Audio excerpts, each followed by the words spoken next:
Welcome to Body Sculpt of New York, 6 Weeks to Fitness podcast, where we hope to inform, motivate, encourage, and inspire you towards living a healthier lifestyle. And now, here's your host, the president of Body Sculpt of New York, Vince Ferguson. Welcome to 6 Weeks of Fitness, episode 223. Thank you so much for joining me today.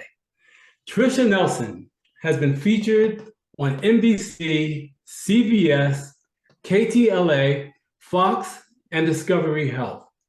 She lost 50 pounds by identifying and healing the underlying causes of her emotional eating.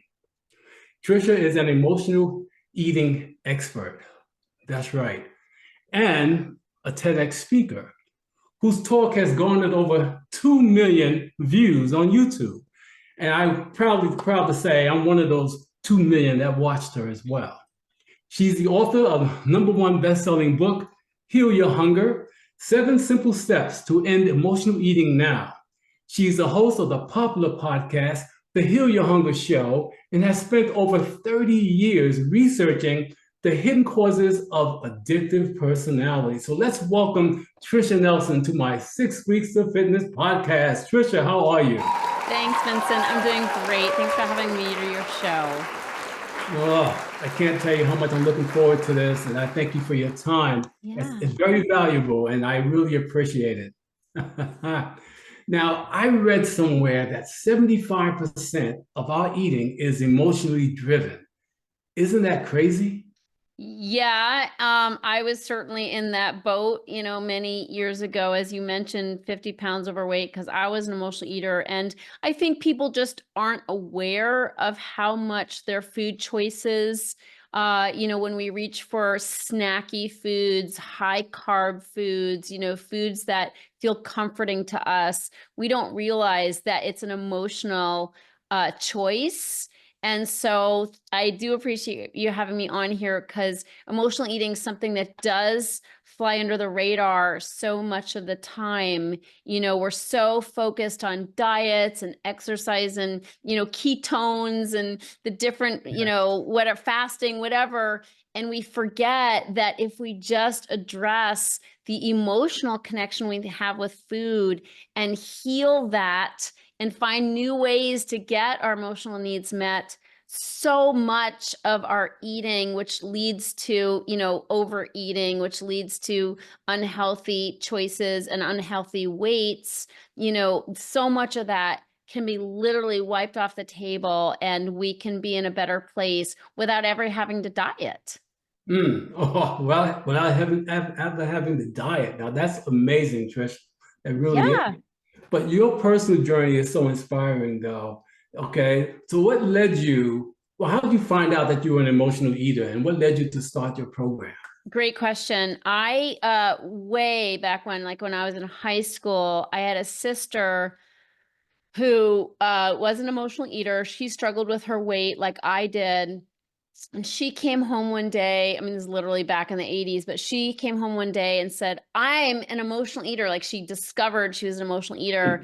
And I thought, well, that's the stupidest thing I've ever heard of, like that's fine for you, but I just like food. That was my feeling, is I just like food. And yet I couldn't unhear what she'd said. And so over time, I started to, then observe my behaviors around food. And I would, like, if I'd go to Denny's or something with girlfriends, I'm from the Northeast, so it was Friendly's. I don't think they have them in New York, but it was Denny, is a Denny's-like place. And so I'd be sitting with girlfriends, they'd order like a sandwich and it would come with French fries, and they would eat their sandwich and pick up their fries. Well, I would eat my fries and pick up my sandwich, and I would look at them and I'd be like, how can you ever leave French fries on your plate? Like, that's the best part. So anything fried, anything really starchy or sweet, ooey gooey and chewy, I just loved that stuff. And so I realized that I wasn't making the same choices as some of my friends. And so that's when I realized that maybe I do have more of an emotional bond with food more than your average person. It's not just as simple as I like food. Late at night when I'm feeling alone, I'm needing some comfort. Maybe I've had a bad week and I feel like I need to, give myself a boost, or late in the afternoon, I'm tired and I just need a pick me up. Or I had a breakup, or, life's gotten way too stressful. I have way too many responsibilities and I need a reward. Like nobody else is acknowledging all that I do. Let me give myself this special meal or whatever. These are emotional decisions. And so I started to really realize, yeah, I am an emotional eater. And when when all the diets stopped working for me, and when I couldn't exercise as much as I was eating, like as many calories as I would eat in a binge, because I was a binge eater and snacker and grazer, when I realized that wasn't going to get me where I needed to go either. And I started addressing the emotional reasons why I ate. It changed everything for me. And that's when I was able to lose the weight and keep it off. And so it's my passion to show other people, because people are like really cycling through so many different diets, and now it's drugs, and it's like there's a better way. Like, I mean, it may not be better, but there is a different way, let's say, where you don't have to keep hitting your head against the wall. You can actually change how you relate with food and make healthier choices to satisfy your emotions, to deal with your emotions so they're not dealing with you through poor food choices, and really start just having a better, more balanced way of being with food, where it's not your savior, it's not your entertainment, it's not your source of comfort, but it's food, it's nourishment. Sure, it's enjoyable. It's okay to love to eat. I still love to eat, but my choices aren't driven by my emotional needs anymore. Awesome. Now, and you mentioned 50 pounds. How long did it take for you to lose 50 pounds, once you addressed the issues that was causing the excess weight? Yeah, so I'd say that was about a year. I mean, I actually started getting help for eating after I had lost a good amount of that weight. So I had lost a bunch of weight. So my pattern, Vincent, was to lose weight on a diet, and then basically, and I talk about this in my TEDx talk, like within minutes, I'm going back up the scale. Like I was a yo-yoer. So I'd lose weight, but I couldn't maintain the weight loss. So I'd go back up the scale. And it's so frustrating, of course, because you're like so psyched. You have new clothes. You're like loving how you look. Everybody's complimenting you, and you can't sustain it. And the next time they see you, you've packed on 20 of those pounds. It's a terrible feeling. And so basically, I had lost weight and was just starting to go back up the scale. I hadn't lost 50 pounds, so I lost more weight. But the point is, I had hit that plateau and that moment where I was about to put it back on. But point is, that whole cycle of losing 50 pounds total was about a year. Okay, it was about a year, but I was able to keep it off when I addressed the emotional eating and maybe lose a little bit more. And did you also incorporate exercise? Yes, but not probably in the way that you work with people, because I'm not great at working out. Sorry, I know I shouldn't probably say that, but What? but basically, because I had this issue with food, I oftentimes lack the motivation to work out. And so, because after you binge, the last thing you want to do is go for a run or show up in, stretchy pants at the gym, right? You feel bloated, you feel yucky, you don't want your trainer to see you, so basically, I, for the ladies, I coach, and this is what happened for me. I started with walking, like just walking, because a lot of people who struggle with food and weight, use exercise to compensate for their unhealthy food choices. I'm sure you see this as well. And so what I needed to do again is start relating with food in a new way before I really stepped into the working out phase. Because so much of the time, I'd make bad food choices, like unhealthy food choices. I like to stay away from the good and bad verbiage, but I'd eat the carbs and the sweets and that kind of thing.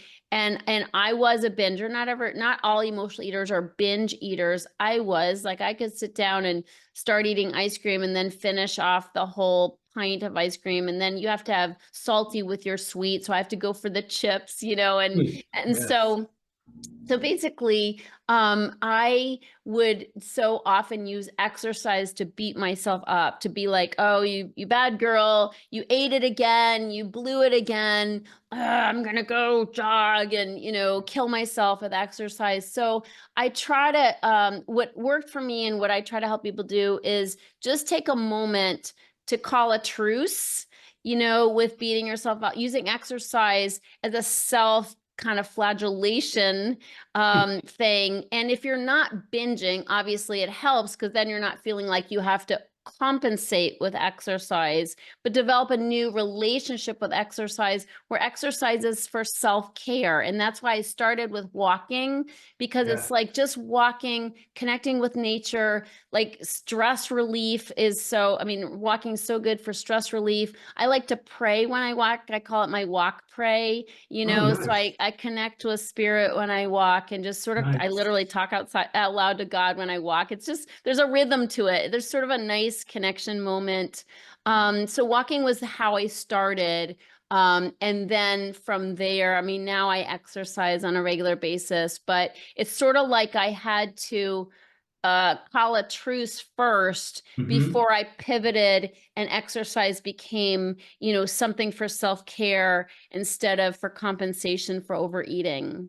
Very good. Because I know I tell people it takes hours to burn off a muffin. Yeah, right? Like I could never, Yeah. there weren't enough hours in the day to make up for my poor food choices. That's for sure. But something you said on TEDx, in the TEDx talk, that really got me because, believe it or not, I've been there. And you talked about how you would eat ice cream, then a whole pack of cookies or something, and then you feel so guilty, you put it in the garbage, and then you want to go and get it back out the garbage. Trisha, I've been there. You have? Wow. I call it, yes. Isn't that the worst? And you're like It's looking horrible. around thinking, God, if anybody saw me now, right? Yes, exactly. I'm just saying. So when I saw that, that resonated with me, and I'm sure other people have that experience, though. Yes. You And know? the worst thing is, when I did that talk and as you said, 2 million views, people comment and they're like, oh my God, I've done that too. It's like, we all think we're the only ones. That's so crazy. What's so crazy about it is there's so much secretiveness and shame around these kinds of eating behaviors that we assume we're the worst person in the world, that only we have stooped so low as to Yes, pull cookies out of the garbage that we threw out, and just finish yes, it off. Like yes, so many people. It's incredible. yes. And I very rarely talk about that, but I saw I heard you, and I said, you know what? It's time to be real. And this is what happens, Wow. Thank you for that. Exactly. Thank you. You just served so many people by sharing that. Thanks for your vulnerability. Oh my goodness. But how do you know if you're an emotional eater or just a food addict?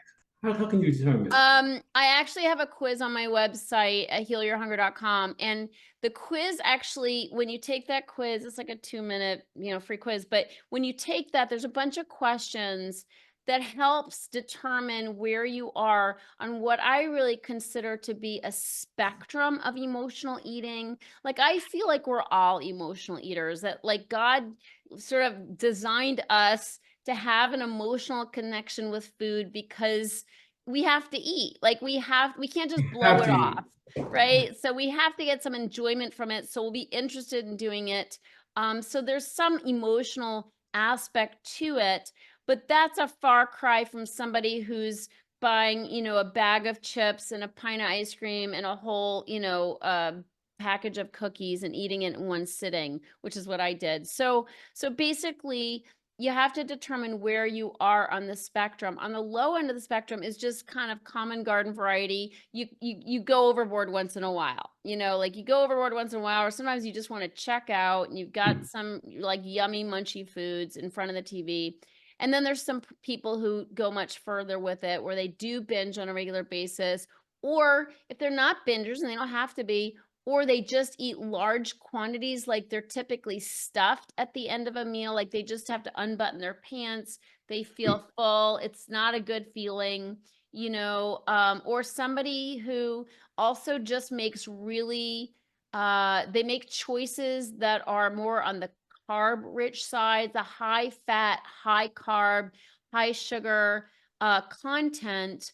And they do that regularly, like vegetables, they don't even know what a vegetable is, and it's like always the pasta and the bread and the cookies and that kind of stuff, which is what I ate, but the thing is, we eat that again for emotional reasons. Like vegetables don't quell the uncomfortable feelings. Like vegetables don't, they leave room for more like feelings, basically. And so emotional eating is eating to snuff out emotions. And so somebody who's more food addicted is eating heavier foods on a regular basis, and they're gaining weight typically, unless they have a really fast metabolism or can exercise all the time, right? Right. And so, but the point is, it's really where you end up on that spectrum is determined by two things primarily. One is the amount of control that you have. Like, let's say you go on a cruise, okay, and you've prepaid. So you're like, well, I got it coming to me. Like, I paid for all this. And so you're Right. eating the cheese and crackers, you're drinking the wine, you're eating the yummy desserts, this whole assortment of desserts. You come Yes. back from the cruise, you've gained 5 pounds, Definitely. your jeans don't fit, you feel yucky. So you start like, you're like, that's it, no more sweets, and I'm going to start jogging an extra 10 miles a week. Okay. You add like a mile to your daily run or something, mile and a half. And so within maybe couple weeks or so, maybe 3 weeks, you've lost those 5 pounds, your jeans feel good again, and you feel in control. That's somebody with a good amount of control. They can course correct, if they do go overboard, and there's not really a big consequence. So they have a lot of control, so they can course correct, and there's not big consequences. 5 pounds, tight jeans, not terrible, right? Not life Right. threatening. Right. Whereas somebody who doesn't have control is on the high end of the spectrum, where they come home from that same cruise, they feel so upset with themselves that they can't course correct. They just keep, it's like, well, I blew it. I might as Yes. well keep eating, Keep right? going. Yep. Yeah. And so Exactly. then that 5 pounds turns into 10 pounds, Yes. turns into 15 pounds, and they're Yes. in a slump and they don't go to the gym. It's like, forget that. Like they ghost their trainer. Like you can't get a hold of them, Yeah. and so Yeah. basically that kind of person is somebody on the higher end of the spectrum. They don't have the same amount of control to pull back, to course correct. And there are consequences. When we do that enough, our bodies, they show it. They get, pre-diabetes or Yes. diabetes, Hmm. heart condition, gut issues, depression, anxiety, isolation. I mean, it gets dark. And this is what happened for me. It's just the self-esteem plummets because you're not showing up as your best self. You don't have energy. It could be interrupting your quality of sleep. And so when there are higher consequences, and the longer we do this, the more consequences we have, our bodies won't put up with it. That's when we're on the high end of the spectrum. Well, why is it that people, when they crave these sweets, they're not craving fruit? Yeah, well, that's a great question. My experience is the lighter and more watery the foods, which fruit, unless it's dried fruit, which is really like candy, Right. but when it's like an apple or something, or orange, there is a high sugar content, Right. but nothing like a candy bar, obviously. But it's not the first thing we turn to. No. Salads aren't the first thing we turn to, No. because they aren't doing the job of giving us the comfort. And comfort is really, a pseudonym for, or not a pseudonym, but it's a alias for wanting to deaden our emotions. Now, we don't think I'm going to eat a brownie because I don't want to feel my feelings. We don't think like that. It's a subconscious choice, but we do think, what can I eat that will make me feel better? And an orange and an apple just doesn't cut it when we're feeling crappy. When we've had a hard day, when we just got upsetting news, we got a bill in the mail we didn't expect. Yes. Our mother we're taking care of is like, getting dementia. It's super upsetting. We don't, we don't turn to lighter, more watery foods because it won't give us the serotonin hit or the dopamine hit that harder, more carb-rich, sugar-rich foods will give us. Yeah, but unfortunately, those sugar-rich foods will also give us obesity and heart Yeah, disease and everything else that goes with it. damn And then right. you're reaching out to a trainer to help you because you're on that, that spiral. You can't get out from Yeah, that tunnel you dug yourself into, that totally. pit, you know? But Yeah. how do you know if you are an emotion, if it's your emotions that's triggering the food, the cravings, or if it's just physical hunger? Yeah, great question. It's not always easy to tell. I've been Hmm. doing this work, Vincent, for like, I don't know, 35 years or so. Like, I started really young in my own journey of recovery and then helping others. So I've literally been coaching people for over 30 years. And Wow. even to this day, if I have like if I'm tired, okay, sleep is so important for our energy. But if Yes. I'm tired and I just had a really tough phone call, I will find myself going into the kitchen like, I need something. I need something, And so clearly it's not typically real hunger, it's emotional hunger. I need something because I feel bad. And so it's habit, so much habit. And nowadays I don't make that choice. I'll be like, whoa, like pump the brakes here. What are you doing? Like, what are you doing in the kitchen? And Yeah. I recommend to people something I call 3 meal magic, which is eating 3 meals with nothing in between.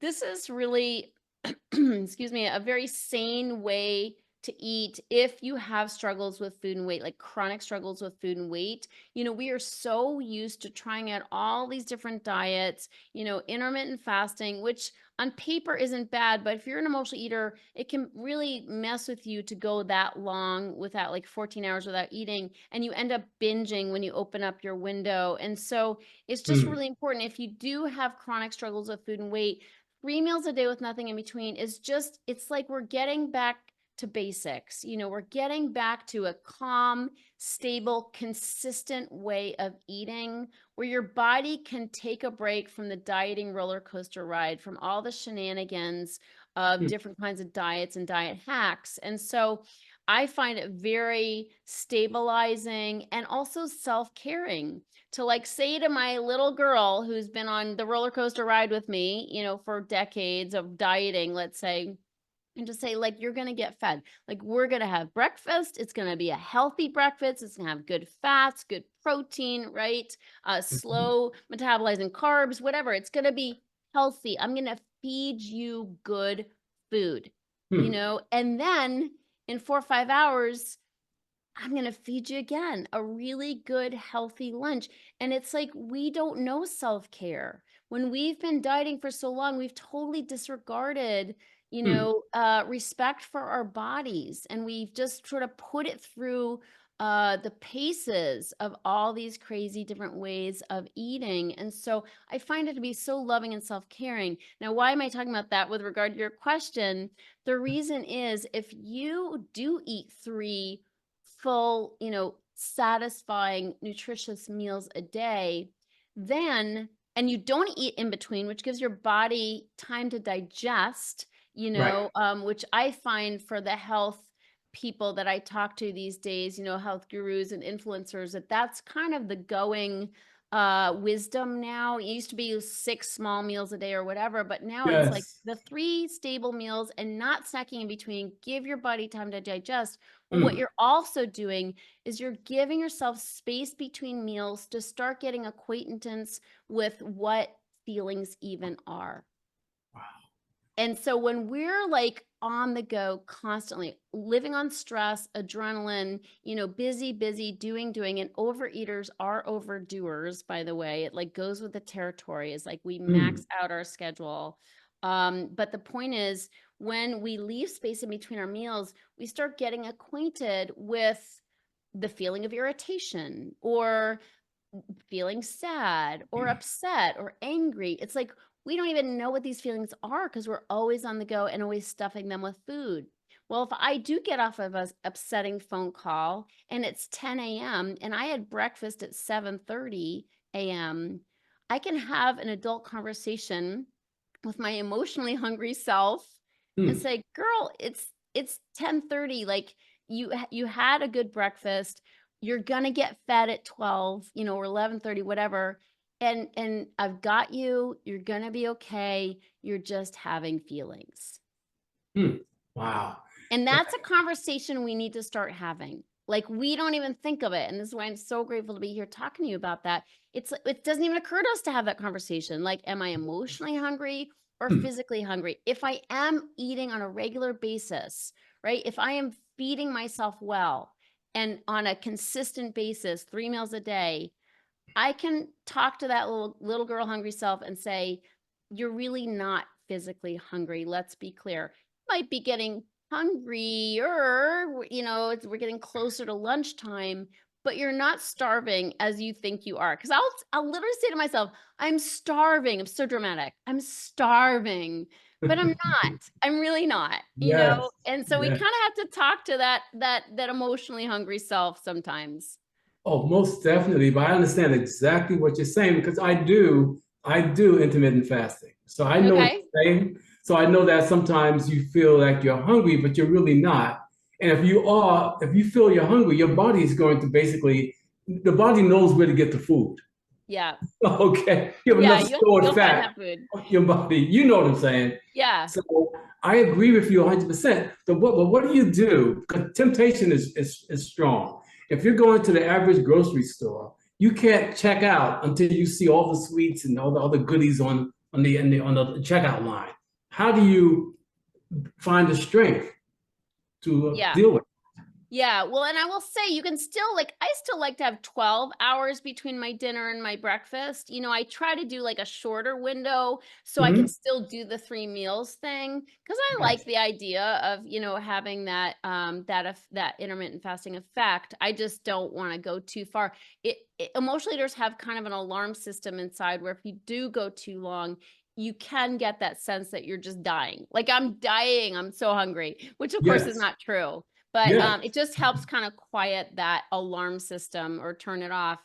But regarding the temptations that are all around us, All this is around. where I find that, first of all, I mean, I have a lot to say about this, probably not enough time. Okay. But, Do your but, best. starting with the first thing in the morning, like when we're just squaring off with a candy bar, that's not going to be enough support, because it's a willpower. Then it's a willpower. It's like me against the candy bar, Yeah. and that's not giving me enough support. So I like to start my day with a morning routine that puts money in my spiritual bank account. And, most successful people have some kind of morning routine where they are kind of spending some time being quiet. Like if you like jump out of bed and start reading text, jumping on Facebook, turning on the TV, like how are you nourishing yourself? Like how are you giving yourself the building blocks for a successful day? You're not. You're running on stress already. Yes. So I Mhm. say start your day with some sort of relaxation, prayer, meditation, going for a walk, doing breathing exercises, reading the Bible, doing something that can nourish you at a deeper level because we're not really hungry for a candy bar. It's just our habit to eat the candy bar. We're hungry for connection. We're hungry for spiritual food, and so give yourself that little window, that sacred window of being nourished at the soul level. First thing in the morning. So you put money in your spiritual, and you don't have to be a religious person to do that. It's like just something that feels inspiring, motivating, nourishing at the soul level, like some, affirmations, some TEDx talk that you find really inspirational, or inspirational speakers or whatever. So when you take that time though, like you set yourself up for success, you put money in your spiritual bank account that you can take withdrawals from later in the day when you are stressed out, when life gets tough. If you haven't made those deposits, then you got nothing. You're in the red, and that's when you're reaching for chocolate or coffee to get you through. And we all get tired in the afternoon. It's we get that slump. What are you going to draw on? If you haven't put money in that bank account, you're going to be looking for something else, and that's not so healthy. And so that's my first thing I would say is create a morning routine. It doesn't have to be a lot of time. It's like you're just taking time, like sacred time for you to feel nourished at a deeper level. Another thing I would say is community is so powerful. So I do all my programs in groups. Like I don't do one-on-one coaching because I have a whole system that I teach people, and they do it like there's modules and that kind of thing. But the point is we get together in groups in community, and there's something very powerful about being in community with other people who have the same, just like you're admitting you've eaten out of the garbage. Like we had connection there, right? Like Yes, it's we like do. you too. Right? You did that too. So Yes. when you're in community with other people who have had these struggles, then it's like, again, it feeds your soul. The connection is what we're craving. Like we crave connection, and there's so much isolation and shame in our eating behaviors that we have to come out of hiding. We have to come out of the darkness and connect and heal in that way. Start healing. Now, is that an immediate thing when you're standing at the checkout line? No, but the truth is we have to go deeper in order to have the wherewithal to say, that's not for me. Like that's not my food, Right. and so community can help us feel like we've got a band of people, on our side, like cheering us on, so that we can, and on my calls, we celebrate those successes. Like I was on the checkout line, those bars were calling to me. I Yeah. said no. And we're all like, woo, it's like Yes. when you have community, it serves you on so many levels. So that's super, super important as well. And then just simple things like don't go down the candy aisle, don't buy it if you don't want it in the house and you don't want to eat it. There's the simple things, but it's not enough. We have to go deeper, and we have to heal at a deeper level as well. Oh, most definitely. I tell people if it's in your home, you're going to eat it. Yeah, forget about it. Right? So are you able to now, let's say, because I know during the TED Talk, you talk about the ice cream, the cookies. So are you telling me that you don't no longer have the desire to eat those products? Generally speaking, I don't, and again, I've built into that habit. Like sugar, I'm a sugar addict. So if I eat a little bit of sugar, I want more sugar. And Right. so I have come to accept that about myself. I don't try to have like power over the cookies, and the cake. Like I don't, I'm rarely satisfied with one, I call that the just one theory. Like I'm just going to have one, which never happens, like never happens. And so I like accepting that, sugar, I used up my coupons. Is how I tell people. I used up my coupons for sugar. I've eaten so much ice cream and cake and cookies. Yes. It's off the table. So that helps me, but that's because I took it all the way. Not everybody's in that position, Right. but I find that it's easier to have none than it is to have some. Easier to have none than have some. Yeah, because once I open that door, it's hard to close it, It's hard to close it. And Yes. I know that about myself. And, Mhm. there's very few redeeming qualities to sugar and sweets. They taste good, they look good, and that's about it, and I have found ways to satisfy my sweet tooth with sugar substitutes like stevia and monk fruit, and sometimes things like erythritol and that kind of thing in small Mhm. amounts. But there are alternatives now. Like we don't have to have sugar, and so I find that to be really awesome in this day and Right. age that there are alternatives. So I still can have sweet foods. I just can't do the sugar. Sugar is so highly addictive and is Yes. so bad for us and leads to terrible, terrible things in our bodies, and premature death and, susceptibility to COVID and all these different things, right? Right. Like it's Right. just not good for us. And so I love that I can have a sweet tooth, but not have to say yes to sugar. And you have to be mindful as well because there's so many foods that have sugar in them. Yes, and I actually teach a program called the Quit Sugar Challenge and the Quit Sugar Solution, where I teach people how to look for those sugars. I do that because I actually have a program on my website called the Quit Sugar Solution, where I literally walk people through reading labels, knowing the 80 plus names for sugar, because they change, like they have different names. They'll put 4 different kinds of sugar in a product, and none of it will say sugar. Yes. So they are, Wow. manufacturers are not dummies. They are hiding it in our foods, hiding it Mm-hmm. in our healthy foods. Like you can go Yes. to like Whole Foods and Trader Joe's and pick up something that looks totally healthy and it's packed with sugar and it's getting you hooked, Oh, And so yes. it's Mm. really important that we're hip to what they're doing so we Yes. don't get tricked into eating it and then have cravings that we can't say no to. Oh So no. really, really important to get educated. Do you see a connection though with when it comes to foods, the foods that we eat? Would you say that foods affect our way of thinking and our moods? Does for me, does for me, Yeah. and if somebody's eating sugar all the time, they might not notice it. But once people, like when I do my quit sugar challenge, was like a 5-day quitting sugar together, like they're noticing they're thinking more clearly. Like they don't have a foggy, fuzzy brain, they're Yes. thinking more clearly. They Mhm. feel better. They have more energy. Their joints aren't aching. I mean, it's incredible how harmful sugar is in our system, sugar and processed carbs, which metabolizes sugar, and so, yeah, like immediately people are feeling better. They're not going on those mood swings as Yes. much. They're not as quick to anger.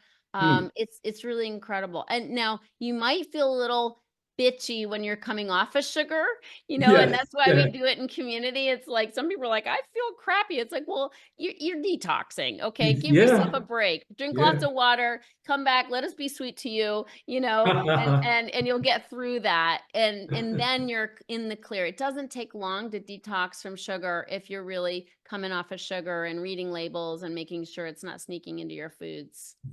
Great advice. But if you can answer my next question, you deserve the Nobel Peace Prize. I want to know, why do we basically have food binges at night more so than during the day? That is something that you got to tell me why. Yeah, it's 75% of the time, from the polls I've done, the hardest time is at night for people, Really? and yeah, absolutely. And the reason for that is because we've added stress throughout the day. Like we have the highest amount of willpower first thing in the morning, and then it tapers off throughout the day. So we have less willpower at night, if any at all. Plus, we've accumulated stress throughout the day that we probably didn't address properly. We just, kept moving. And Hmm. then when you get home and it's quiet and the kids are in bed, it starts like bubbling up and you're like, oh yeah, I forgot that happened. And I forgot he said that. And I forgot I've got to do that still before I go to bed. So all this stress piles up. And also we feel like we need a reward, right? So we go into the kitchen, we have our little reward, which turns into a binge, Yes. and it's just harder at night. Plus it's quiet, and we're alone with our thoughts and our Hmm. feelings. And that's what we've been running from all day in our busyness and overdoing.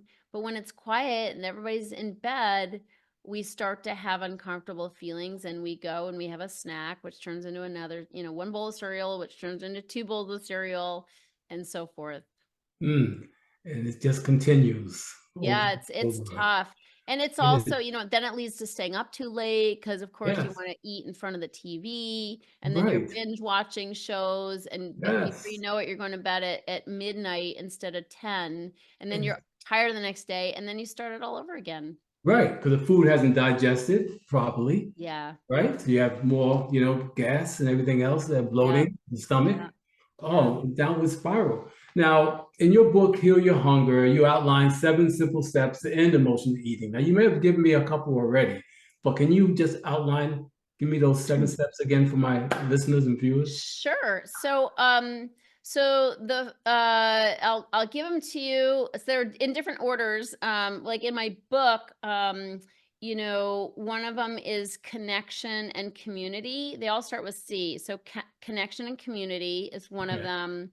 Um, Centeredness, and I did talk about that, like having that morning routine. That's to That's get nice. centered. Yes. A meditation practice, a breathing practice. That's to get centered. Yes. Definitely communication. We didn't even talk about that, but people typically who have food and weight issues have trouble speaking, like saying how they really feel about things. So they pack it down. They stuff it instead of saying it.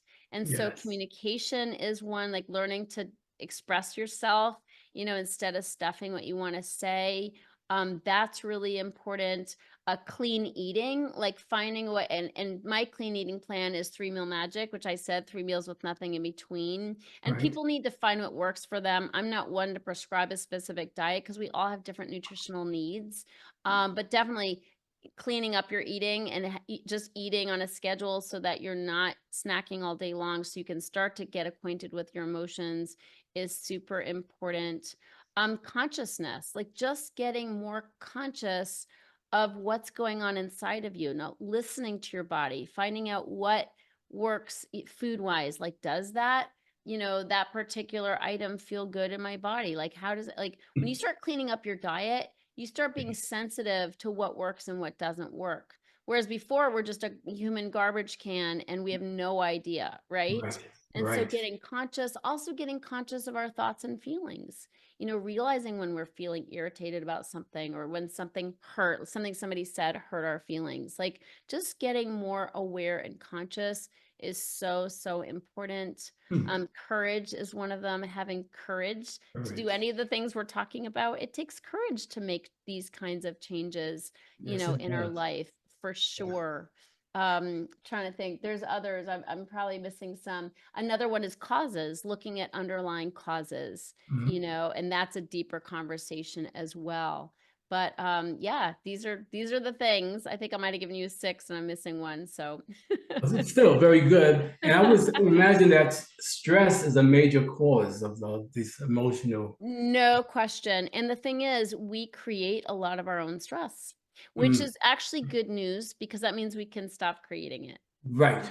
And what I mean by that is, so often, as overeaters, we're also overthinkers. So we can drive ourselves nuts having a racing mind. Yes. And so, we work ourselves up into a tizzy over things, like somebody looked at us a certain way and we've made up a whole story about how they feel about us, right? And then we're like, Right. screw them. And then we're all pissed off and we're starting a war, which didn't need to Yes. happen, right? And so these kinds of things are really important to recognize. We create a lot of our stress by overthinking. We create a lot of our stress by being rescuers. So in my book, I talk about the anatomy of the emotional eater, which are 24 personality traits that emotional eaters have that have nothing to do with food. And these are Wow. traits that create the stress that causes stress eating. So stress eating is a huge thing for us. One of the traits, I'd say the number one trait, Vincent, is basically people pleasing. So wanting people to like us, in which Yes. case we we are like extending ourselves more than we can or have the energy for. Like we're saying yes to projects at work that we should be delegating, or we're we're trying to be the savior, do all the things, be superwoman, and then people are never as pleased as we plan on them being. Like, I'm going to do all this, I'm going to get all these accolades, and then nobody even notices. Oh, So not yes. only are we stressed out and overcommitted, but then we're pissed off. We're like, screw them. They didn't even notice I pulled an all-nighter for this. And then it's like, they won't recognize me. I'm going to recognize myself with the I deserve it binge, Yes, And yes. so I'm just saying there's a lot of ways that we're putting ourselves under undue stress. There's stress in life that you can't avoid, kids who need our help, parents who need our help, whatever, sickness, Yes. relocation, new job, whatever stress is going to be, but how we react to that stress, how, Yes. what ways we're, contributing to it by not asking for help, by not Yes. having self-care practices that can shore us up in times Mm. of stress. These are all things we can do to change. So it's not just that we're victims of the world and things happening in the world. We can have a different response, but these are things we need to practice and learn. And that's so much of what my work is about. And I think it's very important work too, Tricia. Thank Very you. important work. It's amazing. And the amount of people who are really, I think, in need of it, it's amazing, especially today, more than ever before, No because there's so question. much stress in the world, so many issues, and people are turning to negative type, Yeah. outcomes, things to try to alleviate the stress, and it's hurting them. I read studies where sugar has been linked to dementia and Alzheimer's. Oh yeah. No, it's I read not. those things. It's no bueno. There's no bueno. Yes, Yeah. exactly. But now, many of my listeners and viewers are parents or caregivers, and so. But how can they model healthy emotional eating habits for their families, especially children who might also be struggling with this? Yeah, the problem is children aren't stupid, right? Like they're watching. They are watching their parents and they're absorbing. And so all the more reason I say for the parents to get help for themselves, like to really get the support they need to change their habits because the kids are watching. And if the parents get on a new tack and they stop buying the chips, they stop buying the unhealthy foods, they start changing the way they're eating and the way they're taking care of themselves. They're not burning the candle at both ends. They're starting to take a time out. It's like, oh, where's mommy? She's meditating. Like what? Yes, Like that would be such a game changer to realize yes, mom needs support as well. Mom needs a timeout too. mm, mm, And so yes, these are excuse me, these are really important habits that when we adopt them, will have a major impact on our kids. First of all, there's in our culture, it's so crazy. We think that the more we do, the more worth we have. The problem is we have to ask ourselves, are our kids getting the best version of us when we're burning the candle at both ends, when we're running here and there and everywhere and not taking time for ourselves, just stopping for fast food at the end of the day? It's like if yes, we start get better care of ourselves, we're going to feel better. And when we feel better, we're going to be nicer. We're going to be nicer. We're not going to be so overwhelmed and bitchy and grumpy, and so we think so often that self-care is selfish when it's just the opposite. It's like the best thing we can do is take care of ourselves because then we'll be yes. our best selves. And that's what our families will get, is they'll get the best version of us, is how we're meant to be. Most definitely. That's very well said, very well said, Trisha. And I always talk about when you're in an airplane and the steward says, if you lose air pressure, put the oxygen mask on yourself first before Yeah. you put it on your child, That's the best analogy. Yeah, it's overused and the most apt. Like it's just true. Overused. What can I say? No, I would use it if you hadn't said it, I would. It's the best analogy there is. Right, exactly. If you could go back and speak to your younger self in your 20s, what advice would you give her? I would help her know that she's good. I, for a long time, thought I was deficient and I wasn't worthy of good care. And I had to prove my worth to people. And that took a bite out of me, and definitely drove my emotional eating. So I now know I'm good, but it's been a journey. So if I could have magically helped my younger self know it sooner, I certainly would have. Just know I'm a child of God and I'm good, yes, and there's nothing I can do to change it. yes. And you wouldn't want to change it. No.